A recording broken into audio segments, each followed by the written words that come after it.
Hello friends, মজার হেসেলে আপনাদের সবাইকে সাদর আমন্ত্রণ।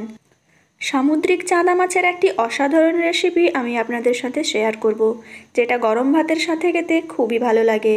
এই মাছটি বিভিন্ন জায়গায় বিভিন্ন নামে পরিচিত। অনেকে এই মাছকে ভূত মাছও বলে থাকেন।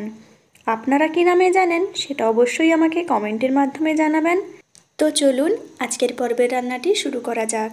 আজ বানাবো সামুদ্রিক চাঁদা মাছের ঝাল। তার জন্য আমি প্রথমে কয়েকটা চাঁদা মাছ নিয়ে নিয়েছি। পরিমাণ মতো হলুদ গুঁড়ো ও লবণ মাখিয়ে নেব।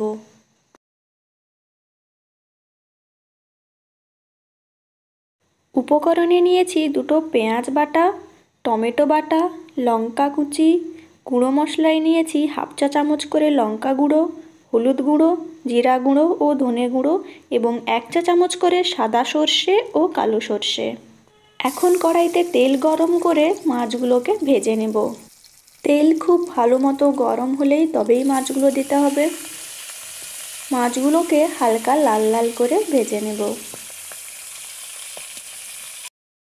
সাদা সর্ষে ও কালো সর্ষে একসঙ্গে বেটে নিয়েছি। সবকটি মাছ এইভাবে একে একে ভেজে নেব। মাছগুলো সব লাল লাল করে ভাজা হয়ে গেছে। এবার কড়াইতে 3 চা চামচ তেল দিয়ে প্রথমে কালো জিরা ফোড়ন দেব। এরপর কাঁচা লঙ্কা কুচিগুলোও দিয়ে দেব। এখন পেঁয়াজ বাটা দিয়ে 1 মিনিট নাড়াচাড়া করে নেব।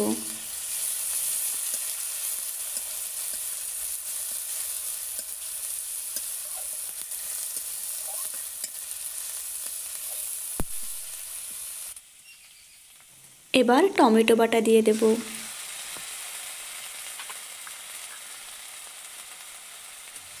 টমেটোর কাঁচা গন্ধ যাওয়া পর্যন্ত মশলাটিকে কষিয়ে নেব।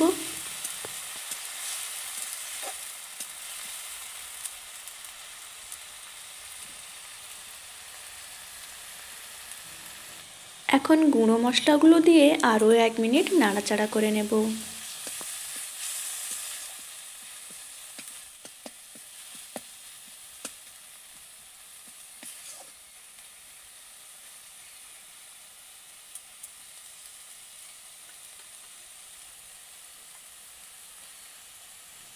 মশলাটি ভালো মতো কষানো হয়ে গেলে সর্ষে বাটা দিয়ে দেব।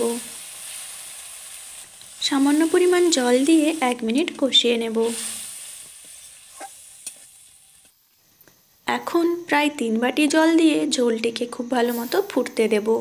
আপনারা প্রয়োজন মতো জল নিতে পারেন। ঝোলটি খুব ভালো মতো ফুটে গেলে ভেজে রাখা মাছগুলো একে একে দিয়ে দেব।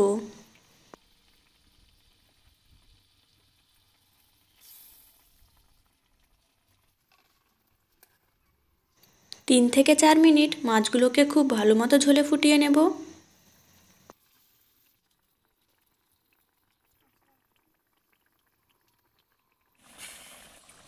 এখন আরও কয়েকটি কাঁচা লঙ্কা ও বাগানের ধনেপাতা দিয়ে নামিয়ে নিলেই তৈরি হয়ে যাবে আজকের দারুণ স্বাদের সামুদ্রিক চাঁদা মাছের ঝাল। গরম ভাতের সঙ্গে এই সামুদ্রিক চাঁদা মাছের ঝাল, আহা, ব্যাপারটাই জমে যাবে।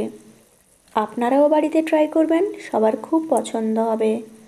আজ আসি তাহলে, আপনাদের সাথে দেখা হবে আবার নতুন কোনো রান্নার সাথে। ভালো থাকবেন সকলে, টাটা।